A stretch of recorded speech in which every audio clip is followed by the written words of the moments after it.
Bueno, también lo interesante es poder ver cómo esto ya va tomando, siendo redundante, un perfil que es un delito, ¿verdad? Un perfil criminológico, para que poco a poco vaya entrando en nuestras cabezas, no solamente que quienes hacen bullying en el colegio se convierten en un 48%, según el barómetro Cisneros, en delincuentes y depredadores sociales, y cómo alguien que sufre de bullying se le puede disparar una psicopatología que puede llegar a ser una catástrofe. Bueno, vamos a presentar al profesor Iñaki Piñuel como corresponde, cosa que hoy no pude hacer. Gracias, Iñaki. Psicólogo, profesor de la Universidad de Alcalá, profesor doctor Iñaki Piñuel, psicólogo, psicoterapeuta, escritor e investigador, especializado en la evaluación, prevención del acoso psicológico en el trabajo y escolar. Está considerado como uno de los pioneros y de los principales expertos europeos en la investigación y divulgación del mobbing y del bullying. Su trayectoria como psicólogo del trabajo y psicólogo clínico abarca más de 25 años, así como psicoterapeuta, coach, consultor, asesor, formador e investigador. Bueno, el creador del barómetro Cisneros y quien tiene hoy ya 16 libros publicados, ¿no, Iñaki? 16, y el último, Amor Cero, que se los recomiendo, que habla de amores psicópatas, ya cuando pasamos a los depredadores familiares que ejercen violencia doméstica, no física, sino psicológica. Bueno, te damos la bienvenida, Iñaki, a la tarde de hoy. Gracias a ti. Yo no tendré tanto tiempo como mi predecesora. Voy a intentar explicarles los protocolos de prevención contra el acoso psicológico en el trabajo. Y tiene paralelismo esta ponencia con la de la tarde, con la de la mañana, la última de la mañana que hicimos, pero quizá acá haya que ser un poco más críticos, puesto que las organizaciones del trabajo ya tienen mucho más tiempo de recorrido desde que comenzamos a divulgar estos aspectos del acoso laboral. Y por tanto, yo recuerdo, por ejemplo, aquí tuvimos en el año 13, en este mismo hotel, el primer congreso internacional sobre mobbing y bullying, y pareciera que debiéramos estar ya 3 años después pues con una experiencia bastante amplia, y que quizá acá, en este congreso o este precongreso, tendríamos que tener pues numerosas experiencias de trabajadores, empresas, administraciones públicas que se hubieran animado y pudieran presentarnos sus experiencias de cómo ya funcionan estos protocolos. Lamentablemente no es así, y brillan por su ausencia todavía hoy, varios años después de esta divulgación que se ha hecho acá en el Uruguay y en otros países. Brillan por su ausencia la presentación de estos procedimientos, protocolos de prevención, que son las únicas herramientas, de nuevo hay que decirlo, que son eficaces para prevenir el acoso psicológico en el trabajo. ¿Por qué es importante implantar protocolos, procedimientos en las organizaciones? Puesto que estamos hablando de un problema que es un riesgo laboral psicosocial, uno de los grandes riesgos laborales psicosociales. Los otros son el estrés y el burnout, el síndrome del trabajador quemado. Y en el ámbito del trabajo, pues hablamos de cómo trabajar con personas, trabajar con otros seres humanos se convierte en la principal causa de riesgo para la mayoría de los entornos laborales del siglo XXI. No tanto el riesgo de enfermar por una exposición a una sustancia química, no tanto el riesgo de caerse de un andamio por unas escaleras, de accidentarse quemándose o radiándose. Esos riesgos existen, pero están bastante controlados, bastante monitorizados, y se toman y se adoptan medidas de prevención y de protección en general, vamos a decir, todavía falta mucho, pero en general bastante aceptables. Y sin embargo, se sigue ignorando que el hecho de trabajar entre personas con personas puede conducir a las dinámicas de chivo-expiatorización que ya comentábamos esta mañana, en el sentido de que uno de los trabajadores pues se convierte en el blanco, el destinatario del poder, del abuso, de una serie de prácticas que le convierten en el blanco y en el pagano de toda esa animadversión, a veces grupal y unánime, de todos los demás trabajadores. En el ámbito del trabajo, los que están detrás de estas prácticas habituales tienen un perfil determinado, no es cualquiera. Quienes instigan el proceso de acoso suelen ser los que denominamos acosadores en serie. Sabemos hace mucho tiempo que quienes practican el mobbing, cuando analizamos sus historiales, su pasado, su historia, encontramos anteriormente otros que denominamos ya hace años cadáveres en el armario, otros trabajadores que ya resultaron víctimas de los mismos depredadores, y por tanto se hace urgente detectarlos a estos depredadores, se hace urgente detenerlos, se convierte en una tarea prioritaria proteger el derecho básico de los trabajadores a no ser maltratados, a no ser hostigados y a gozar de un entorno libre de violencia psicológica en el trabajo. Una pregunta importante es entender por qué se producen estas dinámicas en el trabajo, por qué todavía en el siglo XXI son numerosos los jefes, cuando hablamos de mobbing descendente, o los compañeros de trabajo, el mobbing horizontal, o a veces también el mobbing ascendente, que también existe en 1 de cada 10 casos, los que decretan la persecución de un trabajador que sí suele tener un perfil, el único perfil universal que comparten las víctimas de mobbing, es el perfil habitual, clásico, de haberse convertido, sin saberlo ellas, en personas, en trabajadores amenazantes, es decir, personas que están o que constituyen una amenaza a veces para el statu quo o a veces para los individuos que, prevalidos de una autoridad de la que abusan, cometen todo tipo de desmanes, de desvíos de fondos, de corrupciones ante otros que no miran a otro lado o que no quieren participar en esos actos de corrupción y que se convierten a partir de ese momento en amenazantes por este mismo hecho, es decir, por el hecho de no querer participar en esas dinámicas.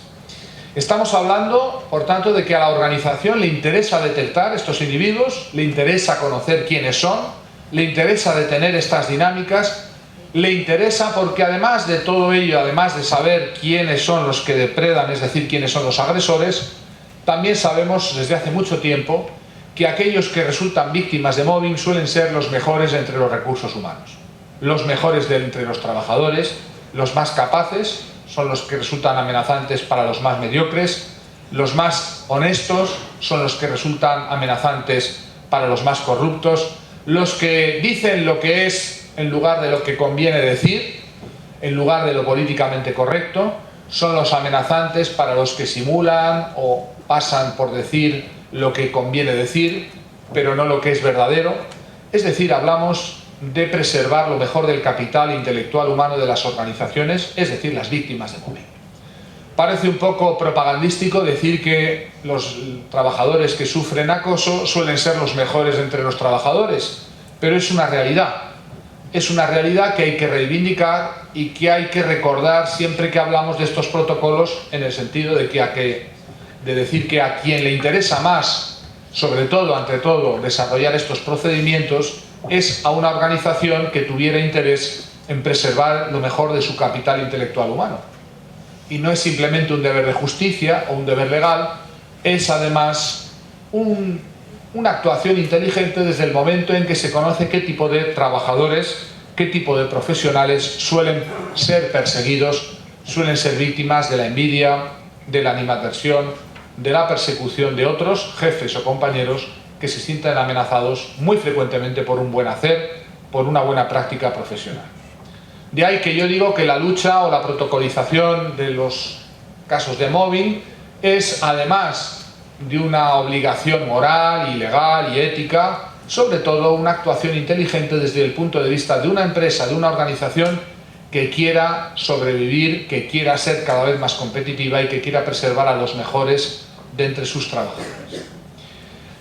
Estos protocolos contra el acoso psicológico en el trabajo se encuentran afortunadamente más desarrollados que los que esta mañana hablábamos en el ámbito escolar. Son cada vez más empresas las que, conscientes del costo que tiene para sus cuentas de resultados estas actuaciones, saben ya que esa clandestinidad no les interesa, saben ya que identificar a acosadores que lo serán seriales es interesante y por eso se animan a protocolizar, a establecer estos procedimientos. Yo voy a explicarles cuáles son las características globales. Llevamos años en España procedimentando estos protocolos y sabemos muy bien que tienen una efectividad y una eficacia y que las organizaciones que los adoptan van teniendo buenos resultados, van preservando el derecho fundamental de sus trabajadores a gozar de un entorno libre de violencia y, por tanto, tienen muchas mejores probabilidades o mucho mejor pronóstico a la hora de generar valor añadido, que es de lo que se trata en el mundo de la empresa. En torno al mobbing surgen, como en torno a otros fenómenos que se han analizado en este congreso, en este precongreso, lo que yo denomino fenómenos extraños, que no son tan extraños porque podemos perfectamente dar cuenta de ellos. Quizá el que ya hemos comentado esta mañana es de nuevo nuestro convidado habitual, el mecanismo del chivo expiatorio, y es entender que en muchas organizaciones caóticas, desreguladas, transidas de violencia, de conflictividad, de incidentes, de presión, todo ese magma se termina canalizando contra una víctima única que termina funcionando como un pararrayos de la violencia, y ese pararrayos se termina convirtiendo en el chivo expiatorio del que ya hemos hablado esta mañana, el que paga por todos, el que a base de ser linchado camufla o ayuda a distorsionar la verdadera realidad que ocurre en ese departamento, en esa unidad, en esa organización, porque se le hace aparecer como el responsable universal de todo lo que funciona mal. Se le hace aparecer como el responsable de todos los errores, de todos los males, es decir, está pagando por todos, está pagando como un chivo expiatorio. También está presente aquí, lo mismo que en el bullying escolar, el fenómeno de revictimización secundaria. Tenemos como los que debiéramos ser departamentos de recursos humanos, mutuas, psicólogos, médicos del trabajo, la solución al problema, nos terminamos convirtiendo en el problema añadido o el problema sobre el problema. En lugar de ser parte de la solución, nos convertimos en revictimizadores, cargando sobre la víctima, imputándole ser la responsable de todos los problemas que sufre. Esto es lo que se denomina, y ahí lo tienen también, el error básico de atribución, es decir, creer que las víctimas tienen rasgos, disposiciones o actitudes que les hacen responsables de lo que están viviendo, de lo que están sufriendo, intentando encontrar un déficit en su actitud, un problema de rendimiento laboral, un problema de habilidad social no integrada o no aprendida, es decir, algo que vamos a buscar o vamos a encontrar en su personalidad, en su forma de ser, en su actitud, que nos permita entender o justificar el problema con cargo a quién es la víctima o cómo es la víctima. También aquí hacen la aparición, como en el bullying escolar, los testigos mudos, los compañeros de trabajo que saben lo que pasa pero miran a otro lado. ¿Por miedo? Sí, por miedo, pero también porque saben que ponerse del lado de la víctima en un momento en que se abate sobre ella un proceso de persecución equivale a aumentar la probabilidad de convertirse en también víctima, es decir, compartir su misma suerte en un proceso análogo al que sufre esa víctima. Muchos trabajadores son conscientes de que un compañero sufre acoso, pero no dicen nada, no hacen nada, se convierten en testigos pasivos, de alguna manera en cómplices, porque su pasividad en un momento en que su solidaridad resultaría decisiva, resulta terrible y letal para quien sufre este proceso de persecución. También nos encontramos con un fenómeno que distrae la atención y que distorsiona el diagnóstico, que es esa unanimidad persecutoria. Estos compañeros de trabajo que inicialmente están pasivos, son testigos mudos, pero que terminan convirtiéndose en parte del gang linchador, en partes activas en el proceso de persecución de ese compañero que se ha convertido, como digo antes, en el chivo expiatorio del grupo.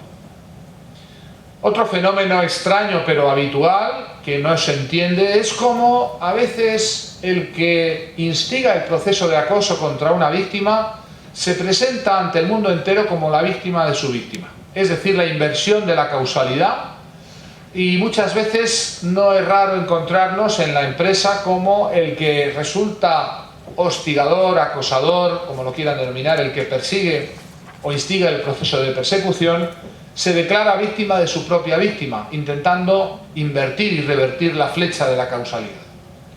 Esta inversión, el agresor que se declara víctima, es una estrategia habitual de los acosadores, presentar la denuncia contra ellos por acoso como una situación de acoso, y hay que estar prevenido y precavido sobre estas estrategias porque son habituales y esperables, y la instrucción técnica y profesional de estos casos precisamente ayuda muy bien a ver cuál es la flecha de la causalidad, quién agrede a quién da y quién recibe, quién es victimario y quién es víctima, y en ese sentido caben pocas dudas. Quien practica las conductas de hostigamiento recurrentemente es el agresor, quien las sufre recurrentemente es la víctima, no hay posibilidad de vuelta de hoja, y por tanto sobran las declaraciones de quién se atribuye a ser la víctima o quién atribuya al otro ser agresor.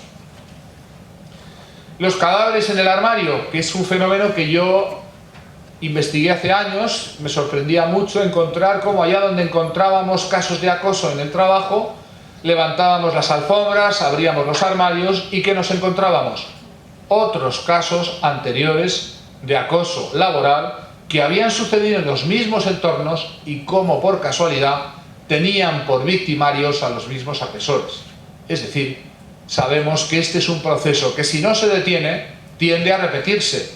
De alguna manera el agresor, el acosador, aprende que le sale bien la jugada y vuelve a repetir la próxima vez de un modo mucho más eficaz y efectivo, y además repite cada vez más rápido contra otras futuras víctimas. De ahí que los protocolos contra el acoso tengan una verdadera motivación de terminar con ciclos recurrentes de victimización que si no se detienen se prolongan como cadenas interminables en el tiempo de agresores que ven que no pasa nada y de ese modo ven repetidas su impunidad y su efectividad a la hora de eliminar a alguien que por alguna razón es o se ha vuelto amenazante para ellos. También tenemos aquí la internalización o introyección de la culpabilidad. ¿Cuántos de esos trabajadores acosados sienten que es verdad que hay algo en ellos, es verdad que su actitud, es verdad que los errores que cometieron, toda esta estrategia de persecución reiterada, de hostigamiento reiterado, lleva como efecto interno en la víctima la internalización de la culpabilidad, y llega un momento en que no es extraño que encontréis en los trabajadores acosados un relato que un poco justifica o valida el por qué fueron hostigados con cargo a un supuesto déficit, es decir, validando parcialmente la versión mítica de la culpabilidad de la víctima, algo que los acosadores se empeñan una y otra vez en validar, en intentar proyectar sobre la víctima mediante versiones, por supuesto falsas, pero que a base de ser repetidas reiteradamente, recurrentemente, terminan haciendo mella en el entorno y sobre todo también terminan haciendo mella en la propia víctima. No les extrañe que los trabajadores acosados crean que son deficitarios en algo, que con el tiempo y el hostigamiento y los errores que les lleva a cometer la propia desestabilización emocional van dando validez a la versión mítica de su ineptitud, incapacidad laboral, es decir, van entrando en el propio juego en el que el acosador o los acosadores les meten, les introducen a base de ser una y otra vez hostigados. Y luego finalmente, y hablamos del ámbito jurídico, está el fenómeno extraño de cuando la víctima por fin se anima a denunciar interna o externamente.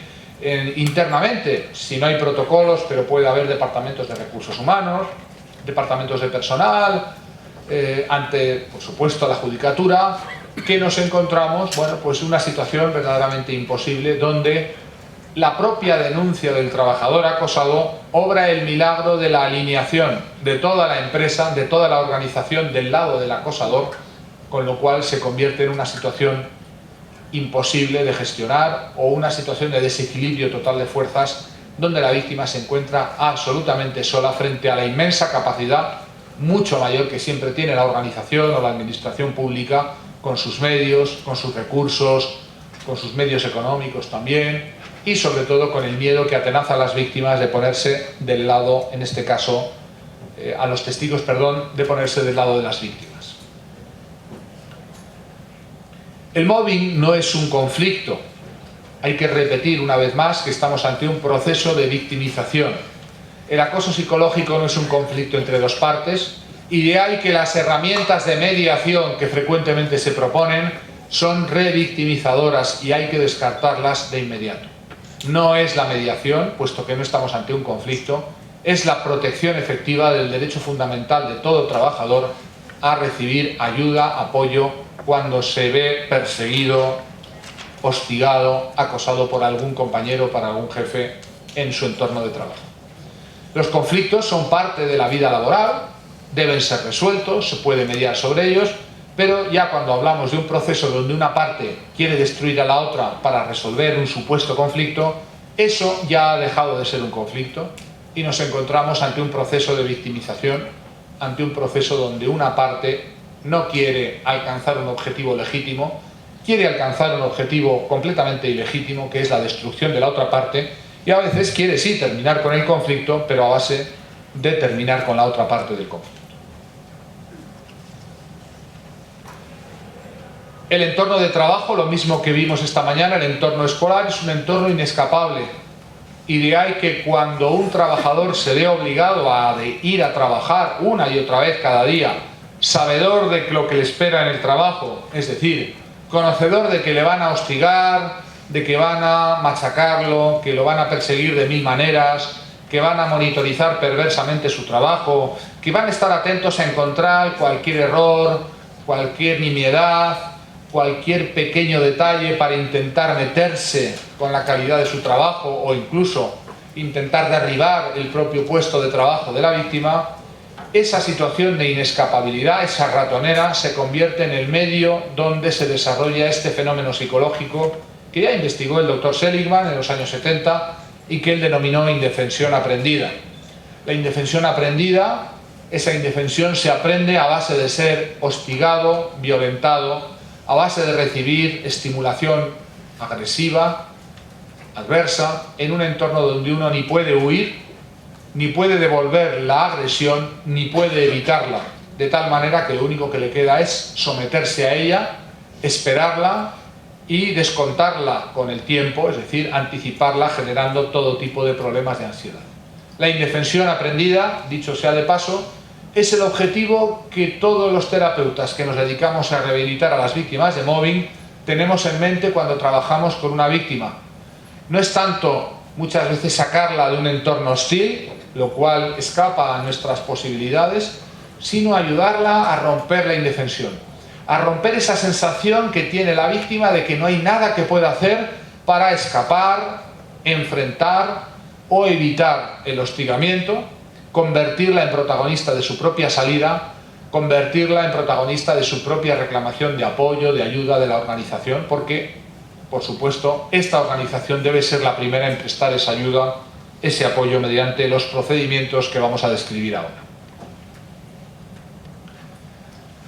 En el momento en que una persona es sometida a un tratamiento, entre comillas, de persecución y hostigamiento, sobre todo desde el principio, cuando la persona no entiende lo que ocurre, entra en una confusión, en un perfil bajo, y en esa confusión los niveles inferiores del cerebro toman el relevo, toman el control y dan lugar a la somatización, que son las primeras manifestaciones del mobbing. Por tanto, las primeras manifestaciones externas, los primeros signos del trabajador que sufre acoso, son una variada gama de somatizaciones que le van a llevar a consultar al médico, que le van a llevar a consultar por supuestas enfermedades que no tienen base en un trastorno, en una enfermedad, y que no son sino la transformación simbólica, metafórica, de la vivencia de acoso en una expresión somática y corporal que tiene, sí, una relación simbólica con el origen, pero que le hace sufrir enormemente y le hace frecuentemente caer en baja laboral, es decir, tener primero bajas intermitentes que gotean y finalmente bajas de larga duración de las que muchos trabajadores ya no pueden recuperarse. Desgraciadamente, esas somatizaciones no son sino la transformación del conflicto interno que vive ese organismo de tener que ir por un lado a un lugar obligatoriamente en el que se gana la vida, no puede dejar de acudir al trabajo, y por otro lado tener que soportar en medio de ese abandono, de esa imposibilidad de enfrentar la situación y de devolver la agresión, y esto se convierte en afecciones bien reales, no son imaginarias, son problemas físicos, médicos bien reales, pero que van a cursar con bajas, como digo, intermitentes, que después se convierten en bajas de larga duración. Los trabajadores caen en incapacidad laboral transitoria y, claro, mientras están en su casa sin trabajar, en esa baja no están sometidos al mobbing y, por tanto, cabe esperar una cierta remisión o una cierta mejoría, pero tan pronto como se les agotan los periodos de esa incapacidad laboral, entran en ataques de pánico, en crisis, porque se ven obligados a regresar al entorno donde saben muy bien lo que les espera.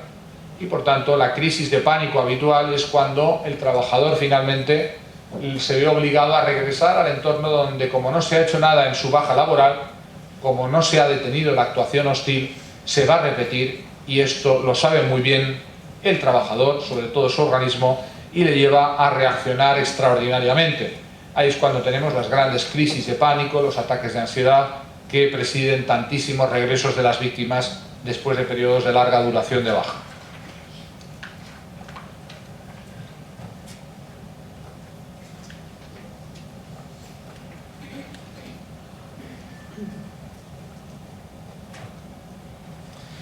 Bueno, tenemos algunos datos. Estamos a la espera de conocer datos epidemiológicos en el Uruguay también. Esperemos que pronto los tengamos. En España, grosso modo, un grupo de trabajadores que alcanza 2,5 millones, en torno al 13% de la población activa ocupada, está en una situación técnica que pudiéramos denominar de mobbing. Este porcentaje tiene diferentes niveles de exposición y, sobre todo, también diferentes niveles de gravedad. No todos los trabajadores que están sometidos al mobbing tienen cuadros postraumáticos, sí, más de la mitad de ellos los tienen. No todos los trabajadores tienen ideación autolítica, no todos tienen daños somáticos, pero sí todos ellos son una población que debieran recibir una atención y no están recibiendo la atención temprana y, sobre todo, lo que llamamos la actuación preventiva, que evitaría que se hubieran convertido en este colectivo.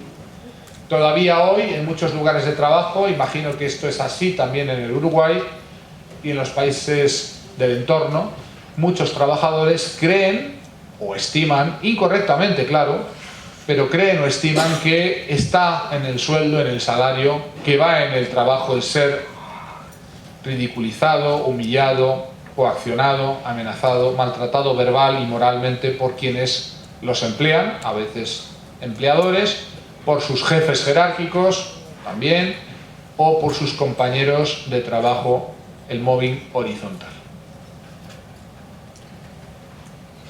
Por sectores, a mí me sigue llamando la atención, y todos los relatos que tengo procedentes del entorno de Uruguay y de Argentina repiten esta tónica, que también repiten todos los países europeos donde ha habido estudios, por supuesto también España. La administración pública es de lejos el entorno donde más casos de mobbing se producen, y la explicación es muy sencilla. En un entorno donde el despido es prácticamente imposible o muy difícil, cuando alguien tiene que eliminar a un adversario, a alguien que se ha vuelto amenazante, tiene que matarlo psicológicamente, no se le puede despedir. Hay que eliminarlo, hay que perseguirlo, hostigarlo, arrinconarlo, acoso y derribo se dice. También tenemos los sectores asociados al trabajo intenso en relaciones humanas, los sectores que incluyen las guarderías, los asilos, la sanidad, la educación, la banca de seguros, todos los entornos que están terciarizados, es decir, aquellos trabajos que consisten básicamente en relacionarse con personas, tienen tasas por encima de la media, del promedio, en el mobbing o acoso psicológico en el trabajo. En España, la mayoría de las organizaciones, el 53%, no disponen de ningún protocolo específico, ni siquiera genérico, de actuación ante el mobbing. Por tanto, estamos hablando de una situación técnica de abandono de la mayoría de los trabajadores. Un 20% de las que disponen de esos protocolos de actuación no los aplican, es decir, es papel mojado, es algo que se hace de cara a la galería porque queda bonito, porque queda bello, porque queda estético decir que nos hemos dotado en nuestro convenio, en nuestra política de recursos humanos, disponemos de un protocolo de acoso o antiacoso laboral.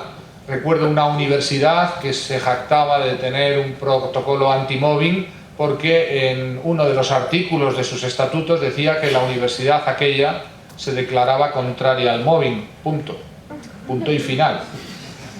Bueno, pues está bien, es como estar a favor de la dieta mediterránea o a favor de la tranquilidad y los buenos alimentos, pero esto no para nada es un procedimiento de actuación, mucho menos de prevención o de intervención temprana. Vamos a ver lo que es después. Los trabajadores acosados, de manera generalizada, terminan abandonando el trabajo, o bien son despedidos o bien son trasladados. Esta es la experiencia que espera, en la mayoría de los casos, a quien sufre el mobbing: ser despedido, abandonar el trabajo o ser trasladado, es decir, el 90%, la salida una vez más de la víctima en lugar de la salida del acosador. 2 de cada 3 víctimas sienten que están siendo abandonadas por la organización que los ocupa, que nada se hace, que no se interviene, y no llega ni al 1% de los casos. Les voy a decir la cifra exacta, es que no llega ni al 1 por 1000, pero bueno, el 1% parece como más comprensible, pero no llega ni al 1 por 1000 el número de casos de mobbing, de verdad, que resultan finalmente judicializados, que son reivindicados ante los tribunales. Lo digo contra ese mito que a veces aparece de que esto es una cosa que se ha judicializado, que los trabajadores exageran, que hay un montón de falsas denuncias. No digo que no las pueda haber, pero del total de trabajadores que sufren mobbing no llega al 1 por 1000 el número de casos que terminan reivindicando sus situaciones ante los tribunales. La mayoría optan por marcharse, aguantar, o desgraciadamente algunos terminan siendo despedidos por las causas que generan esas situaciones de persecución contra ellos.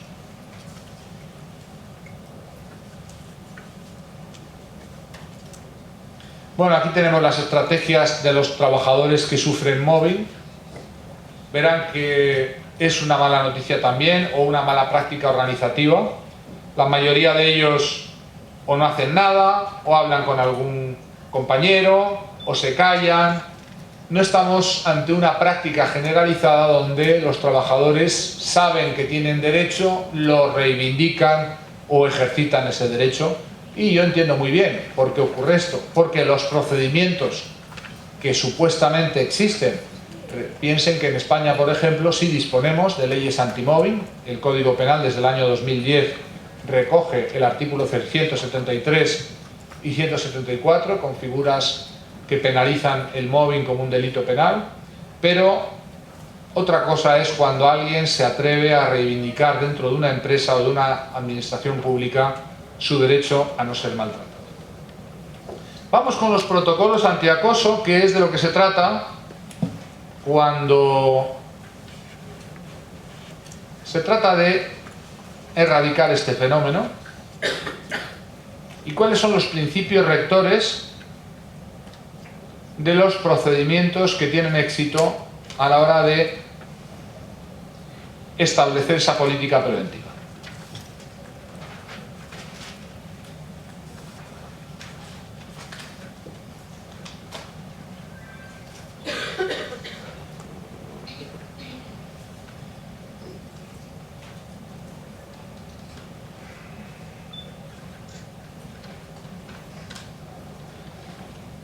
Bueno, ¿cuál es la clave de la salida de los casos de mobbing? A nivel individual hay que ayudar a que los trabajadores se hagan cargo. La víctima se tiene que convertir, como he dicho antes, en protagonista de su propia salida del problema. Sí, no es fácil porque la autoestima está quebrada, el sentimiento de culpa se ha internalizado. No es fácil porque los compañeros se han convertido en testigos mudos. No es fácil porque el que acosa opera en la clandestinidad y en el silencio, es decir, opera de un modo soterrado, torcido, pero muy eficaz. Y por eso lo primero que tenemos que conseguir con los protocolos, lo tenéis ahí, es identificar, publicitar, dar la batalla de la opinión pública.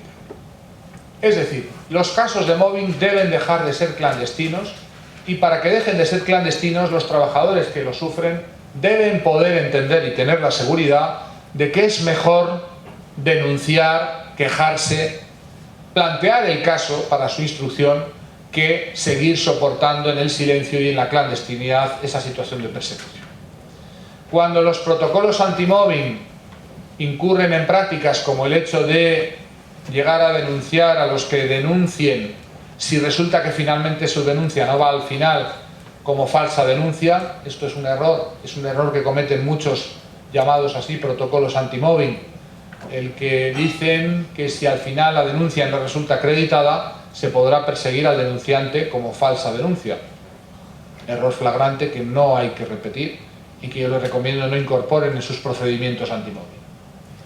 Con el trabajador que sufre acoso es trabajar en su autoestima, asertividad, autoconfianza, y con el entorno de las víctimas, la solidaridad y el apadrinamiento interno y también externo. Es decir, lograr revertir esas dinámicas grupales donde los que se apartan cada vez más y van desasistiendo a la víctima en un momento en que la solidaridad grupal debería ser necesaria e imprescindible. A nivel de la organización tenemos que trabajar en los protocolos haciendo una serie de trabajos de higiene. Primero, racionalizando las tareas. No puede ser que en tantas organizaciones la asignación de recursos humanos sea una insensatez. Estemos hablando de trabajadores sobrecargados por sistema, con cargas de trabajo que son inasumibles.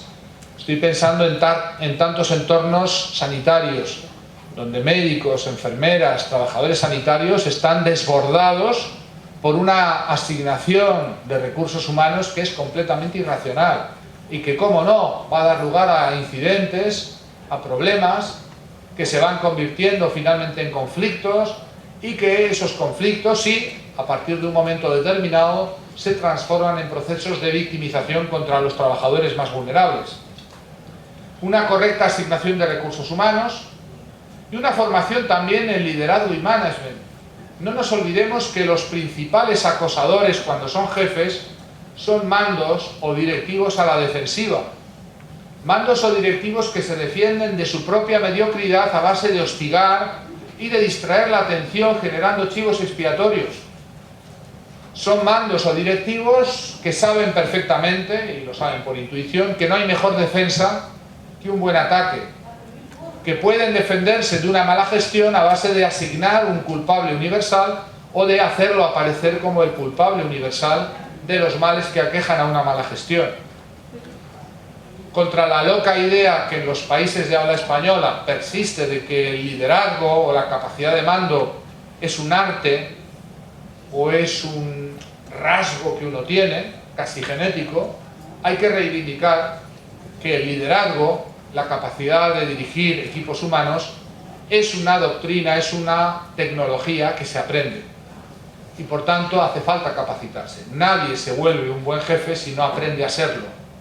Y los jefes más mediocres y más tóxicos del universo suelen ser precisamente estos jefes que creen que lo saben todo, lo conocen todo, llámase esto narcisismo, ahora hablaremos de ello, pero que precisamente esa arrogancia, prepotencia y por supuesto ignorancia de cómo dirigir equipos les termina llevando a una práctica habitual de hostigamiento contra ciertos trabajadores a los que, como cortina de humo, presentan como responsables de todos los males que aquejan a ese departamento. Estos jefes nocivos o tóxicos sobre todo son jefes mediocres que ignoran que el liderazgo es una tecnología y que el liderazgo se aprende. No viene innato, no es un rasgo genético, no es como el tronío de las folclóricas que llevan algo muy dentro y que sacan para afuera. Esto es un error y es un error que es muy fatal a la hora de la gestión humana de los equipos en las empresas. Por supuesto, en el enriquecimiento de tareas hay ciertos entornos de administración pública, sobre todo de grandes empresas públicas, donde hemos encontrado que los trabajadores que se aburren, apúntenlo, los trabajadores que pasan tiempo sin mucho que hacer, para entretenerse y pasar el rato, hostigan a otros compañeros de trabajo. Increíble, pero cierto. A nivel de la propia organización hay que trabajar los valores. La confianza, diremos, ¿cómo no va a haber mobbing en los entornos corruptos donde hay desvíos de fondo, nepotismos, donde hay todo tipo de irregularidades contables. ¿Qué ocurre en esos entornos? Pues que siempre hay algún trabajador que se niega a participar en esos enjuagues, que se niega a contribuir, y por el mismo hecho de negarse a contribuir se convierten en amenazantes, se convierten en elementos a eliminar. ¿Qué decir del ámbito de las administraciones públicas regidas por tantos políticos, con las características que no voy a explicarles que tienen tantos y tantos psicópatas que recalan en la política? No olvidemos la profesión preferida de los psicópatas, también la policía, también la criminología, es decir, aquellos entornos donde van a resultar camuflados, ocultos, nada mejor que la política, nada mejor que la propia policía, los entornos legales, ¿verdad? Y esa ausencia de ética, esa corrupción que tienen estos individuos necesita de una colaboración de su entorno, y aquellos que se niegan a ello pues van a resultar amenazantes y por tanto seleccionados como targets, como víctimas. También hay que integrar colectivos en un mundo donde hay trabajadores que viven de diferentes entornos, países, y que tienen ese riesgo incremental de rasgo preferencial de selección victimaria que tienen todos los que vienen de otro lado. Por supuesto, la seguridad en el trabajo, los entornos precarizantes donde la gente no sabe si va a llegar a fin de mes, si le van a renovar el contrato, ese miedo a no seguir en el trabajo desencadena, ahora sí, lo peor, lo que hablamos esta mañana, de la especie humana, el síndrome de supervivencia organizativo, que hemos denominado así, es decir, el intentar sobrevivir a costa de lo que sea y a costa de quien sea. Muchas veces el mobbing ocurre en entornos donde hay esa información de que sobran unos cuantos cientos de trabajadores, y eso se convierte en una selva, se convierte en una pugna donde unos intentan perjudicar a otros, eliminando, por supuesto, a ese compañero para quedarme yo en su lugar. Y el verdadero liderazgo, que no es un liderazgo basado en el poder, la rivalidad, la violencia, un liderazgo que yo llamo cero, un liderazgo que está por venir y que en el siglo XXI espero sea el liderazgo que podamos en algún momento llegar a ver a imponerse en las relaciones laborales en el trabajo. Y hay algo también que decir respecto a los que acosan. Hay algo que decir respecto a los individuos que participan recurrentemente en los procesos que instigan el mobbing. Hay que sancionar. Miren, no puede ser un protocolo anti-mobbing que no pase nada, que se instruyan casos que resulten evidenciados y que no le pase nada al que acosa. Debe haber sanción. En ciertos casos cabe la psicoterapia, pero yo soy muy pesimista toda vez que estos psicópatas que recurrentemente están en la organización induciendo el mobbing una y otra vez, no tienen remedio, simplemente son personalidades sin remordimientos, sin sentimientos de culpa, que lo único que esperan es hacerlo mejor cada vez. Este pronóstico es muy débil. Y por supuesto la exclusión, es decir, también tiene que costarle caro al que acosa a sus compañeros, a sus subordinados, esa actuación. Vamos a ver cómo se hace esto en la práctica y después vamos a ver qué preguntas podáis tener respecto a esta implementación. Muy bien.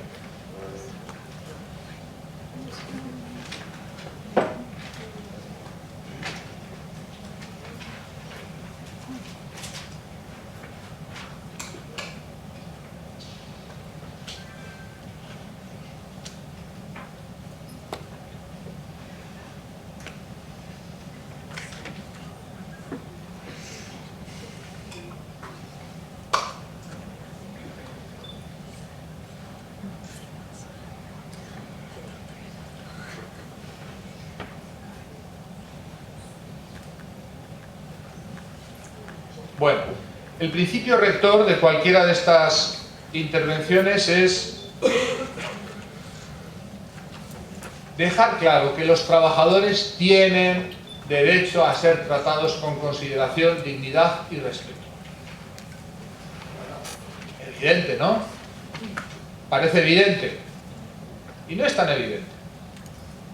Y que el acoso psicológico en el trabajo es una conducta en todo caso reprochable, inaceptable e inadmisible. Este es el principio fundamental, todo lo demás deriva de esto. Si no tenemos claro esto, estamos perdidos. Diréis, pero bueno, ¿es que todavía hay alguna empresa en el mundo que dude de esto? ¿En algún lugar de trabajo se cuestiona este principio fundamental? Bueno, pues yo tengo que decir que sí. Que todavía hoy, en pleno año 2016, existen entornos de trabajo donde se asume, de una manera tácita, que, bueno, pues en ciertas circunstancias, en ciertas situaciones, bueno, pues es normal que el acoso se produzca. Si no tenemos este principio rector claro, no hay nada que hacer. Lo primero, por tanto, es establecer y definir una línea base. Nosotros, lo mismo que en los protocolos que hemos comentado esta mañana de acoso contra el acoso escolar, decimos que lo que no se mide no se puede gestionar. Aquí ocurre lo mismo. Tenemos que acostumbrarnos, y en el Uruguay, lo mismo que en España, también en la Argentina y en otros países, es obligatorio legalmente evaluar los riesgos laborales que afectan a los trabajadores. Desgraciadamente, el incumplimiento en estos países que he citado es flagrante y masivo. La ley está clara, pero también está claro el masivo incumplimiento de esta ley. No se evalúan los riesgos laborales y psicosociales, de tal manera que en las organizaciones no sabemos en qué departamentos podemos tener esos casos incipientes, primeros, en primeras fases, para poder tener una actuación proactiva y preventiva. Es necesario medir. Nosotros creamos en su día el barómetro Cisneros. Es una herramienta psicométrica que tiene 166 variables, 3 grandes riesgos psicosociales, 40 tipos de secuelas clínicas psíquicas, escalas que nos permiten establecer variables de clima, de entorno organizativo. Es decir, es una diagnosis muy completa de la organización con la que podemos establecer esos protocolos. Y finalmente, ¿qué es un protocolo de prevención? Es un documento que tiene que tener un carácter escrito y por tanto formalizado. No se puede decir que un protocolo sea una declaración y ya está. Es un procedimiento que debe quedar constancia de él por escrito y por tanto que debe divulgarse, que debe conocerse por todos, que se debe desarrollar, en nuestra opinión, por la institución. Es obligación legal de la institución de la empresa desarrollar estos procedimientos, pero en nuestra opinión debe incorporar a la representación social a la hora de aplicarse. Es decir, se debe ayudar a asumir o a implicar a todo el cuerpo social, implicando a la representación social de los trabajadores. Muy importante, compromete a todos los trabajadores con independencia de su nivel. No hay vacas sagradas, no hay personajes a los que no se aplica, no hay nadie exento, no hay niveles directivos donde esto no rige. Compromete a todos. Por tanto, el que la haga la pagará. Establece claramente la posición de la institución frente al problema del mobbing. ¿Cuál es esa posición? Que no se va a aceptar, que se va a perseguir y que se va a proteger el derecho de la víctima. Explica qué es y qué no es mobbing. Miren, cuando implementamos protocolos antiacoso, aunque parezca increíble, hay que explicar lo que es y lo que no es, porque hay una confusión masiva. Masiva quiere decir que hay quienes se pasan y hay quienes no llegan. Hay todo tipo de sensibilidades respecto al mobbing. Y el mobbing tiene una definición operativa muy clara. Estamos hablando de comportamientos de acoso recurrentes, sistemáticos, que generan un proceso de destrucción contra una víctima. Eso es una definición real. Hay que poner ejemplos y hay que explicar a los trabajadores qué es y también qué no es. Proporciona, y esto es muy importante, cauces de intervención interna para evitar la judicialización. Es una mala noticia, David frente a Goliat. Cuando un trabajador se ve obligado a tener que reivindicar ante un juez su derecho a no ser maltratado, es que toda la organización ha fallado. Es dentro de la organización donde debiera reconocerse ese derecho, mucho más que tener que irlo a reivindicar ante un juez en una magistratura. Establece una regulación sancionadora contra el acoso, es decir, rompe la impunidad y el tío pásame usted el río habitual, donde nada ocurre, donde nadie es castigado, donde pasa el tiempo, donde no le pasa nada al que acosa y por tanto ve reforzada su conducta. Muy importante, tiene un objetivo primario de prevención y secundario de intervención. ¿Qué quiere decir esto? Que no hacemos protocolos anti-mobbing para tener que castigar a muchos acosadores. Los hacemos porque los acosadores, que no son bobos, que no son estúpidos, cuando se implementan los protocolos anti-mobbing, las tasas de mobbing medidas por nuestros barómetros Cisneros caen a cero. ¿Por qué? Porque los acosadores se han vuelto buenos, se han vuelto observantes, se convirtieron a la bondad. No, porque son prudentes. Y desde el momento en que hay un protocolo que visualiza sus conductas de persecución, se lo piensan dos veces y van a detener esas actuaciones. Por cierto, objetivo que buscamos. ¿Para qué hacemos protocolos? No tanto para tener que sancionar, sino sobre todo para que esas conductas cesen y poder tener un entorno libre de ellas.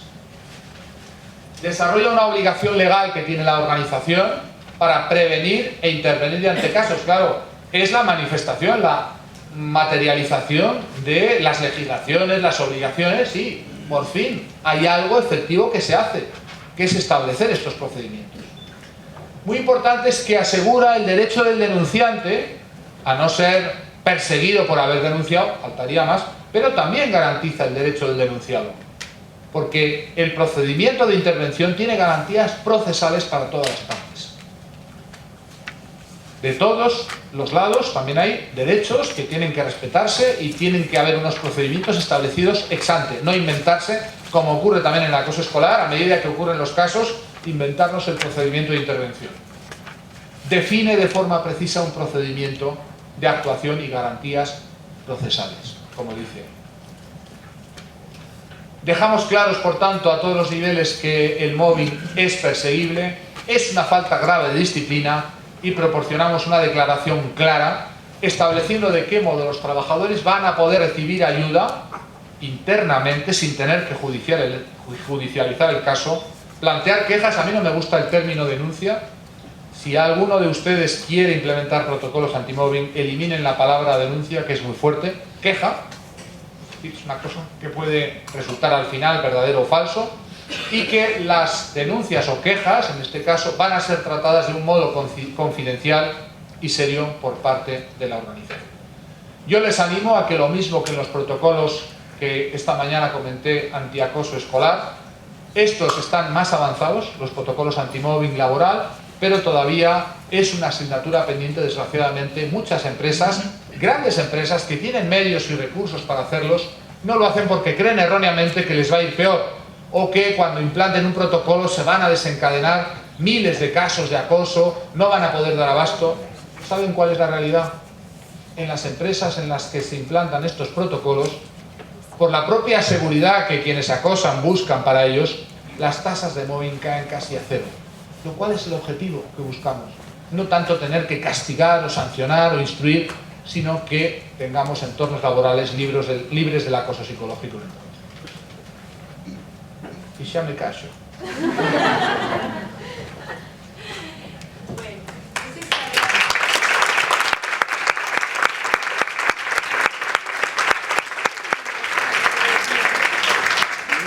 Está servido y vamos a elegir una pregunta. ¿Nos da tiempo, Pablo? Una sola, aunque sea una. Está. ¿Pablo la va a hacer? No. Pablo le pregunta al Yo. organizador del congreso. Pablo corta. Sí, Pablo corta. No sé, sí. ¿Puedo hacer una? Bueno, yo quería preguntarte, yo soy dirigente sindical de un sindicato de empleados públicos en Argentina y quería, desarrollamos un protocolo con mucha precariedad, pero bueno, y dos cositas. Primero, esto que vos decís al exponer lo que es el acoso, cómo se sanciona, qué leyes nos protegen y demás, el acosador merma quizá su conducta. Y esto es lo que queremos en prevención, que no acose. ¿Tienen algún tiempo, digamos, donde esa conducta cesa? Nosotros como empleados públicos, con el principio de constitucional de preservación del trabajo, ese empleado no lo van a echar nunca. Así que por ahí sabe que quizás merma porque está en la vista de todos, pero no sé si hay algún tiempo donde se puede esperar que vuelva a reincidir en la conducta. Eso no sé si está. Y después otra es, ¿qué hacemos con el acosador cuando vuelve a incurrir en la práctica? Muchas gracias. Yo le voy a dar una buena o mala noticia. No sé cómo la tomará usted como dirigente de sindical, no lo sé, porque a veces me sorprenden ciertas respuestas. Te lo digo. Bueno, usted me lo dirá, pero en España, cuando por fin se legisló y se estableció un procedimiento antiacoso para todas las administraciones públicas. Esto existe en España. Por cierto, yo no tengo culpa de ello porque yo no fui consultado en ese procedimiento. Digo, hay manifiestas mejoras, pero una de las buenas cosas de ese procedimiento es que establece como una causa muy grave de pérdida de la condición funcionarial, es decir, de un despido para un funcionario. Piense que en España un despido de un funcionario es una cosa casi imposible. No sé en la Argentina y en Uruguay, pero en España es algo poco menos que imposible. A menos que te seas víctima. Si sos víctima te despiden enseguida. Bueno, está muy bien la aclaración. En caso de... Y sin embargo, en ese procedimiento que se rige para las administraciones públicas, es, al menos en teoría, causa de perder la condición funcionarial, es decir, de quedar despedido y sin indemnización, el practicar el mobbing dentro de una administración pública. Pero Por tanto, a nivel teórico sí que se puede legislar. Es decir, si se ha hecho en España, se puede hacer en Argentina y se puede hacer en cualquier país. Pero, usted me pregunta por el cambio comportamental. Yo me acuerdo de aquel dicho que, bueno, parece medio chiste, que decían, pues los antiguos, si no somos castos, al menos seamos cautos, ¿verdad? Cuando los acosadores ven que se implementan, los acosadores que son acosadores, créanme en serio, es decir, no hay nunca un acosador que lo haga una vez y ya. Son personas que están especializadas, que tienen cadáveres en el armario, que llevan años, que llevan ristras de víctimas destruidas, pero cuando se implementan estos protocolos, no es que los acosadores cambien y se vuelvan buenos. No es así. Pero las formas flagrantes, abusivas, yo diría en español de España, desorejadas, ¿verdad?, de machacar y hostigar, se acaban. Se ve obligado el que hostiga a hacerlo de un modo cada vez más complicado porque no es fácil hostigar cuando hay elementos que en una organización hacen visualizar estas conductas. Y además sabiendo que si te pillan puedes perder la condición funcionarial. Es decir, la administración pública es el lugar donde más mobbing hay, porque cuando hay que eliminar a un adversario hay que matarlo psicológicamente porque es muy difícil despedirlo, aunque dice Silvana muy bien que también se puede conseguir, sobre todo contra las víctimas, pero también porque los acosadores se saben impunes, saben, pues eso, si yo pertenezco a una universidad pública, yo para que me despida mi universidad pública tengo que quemarle las barbas al rector, no una, 3 o 4 veces, y seguramente si no daño un tapiz muy caro de la Universidad de Alcalá, pues seguramente tampoco voy a ser imputable más allá de 2 o 3 días de sanción de empleo y sueldo y ya. Cuando una persona se siente así de impune, pues créame que le resulta muy fácil y muy barato hostigar. Y por eso los protocolos anti-mobbing tienen esa virtualidad, ponérselo difícil, hacer visualizar esas conductas y sobre todo, romper esa sensación que tiene el acosador de que no me va a pasar nada. Cuando los acosadores, que hay que repetirlo, son gente muy débil en lo profundo, no me ha dado tiempo a contar tantas cosas del mobbing, pero cuando se hace frente a un hostigador laboral, la víctima descubre que detrás de esa fachada de todopoder, omnipotencia, hay un ser muy débil en lo real, y que hacer frente es la mejor estrategia porque corren mucho más rápido hacia atrás que hacia adelante. Pero claro, confrontar a una persona que se cree apoyada o respaldada por su impunidad es muy complicado. Cuando se le quita ese sostén, cuando se le priva de esa seguridad, los acosadores ya no se vuelven buenos, pero se vuelven más prudentes, tienen que vérselas y deseárselas para seguir practicando el acoso. Por tanto, sí se puede implementar en las administraciones públicas, hace falta voluntad política. En España se ha hecho, yo creo que si se ha hecho en España se puede hacer en Uruguay, en su país, en la Argentina también. Yo en su país tengo que decirlo porque he trabajado bastante, tengo 3 libros publicados sobre mobbing en Argentina, o sea que algo sabemos. Lo que pasa que allí adolecemos o se adolece de un reglamento que desarrolle esa ley antiacoso y desgraciadamente no se impone de verdad a las empresas, a las organizaciones y a las administraciones públicas disponer de un protocolo antimobbing. Si se impusiera esto, los acosadores habituados a practicar el mobbing impunemente no se volverían buenos, pero sí se volverían prudentes. Y por tanto lo que buscamos es erradicar estas prácticas de algún modo. No buscamos convertir a las personas, pero sí detener el riesgo psicosocial que se abate sobre las víctimas. ¿Se puede hacer una más?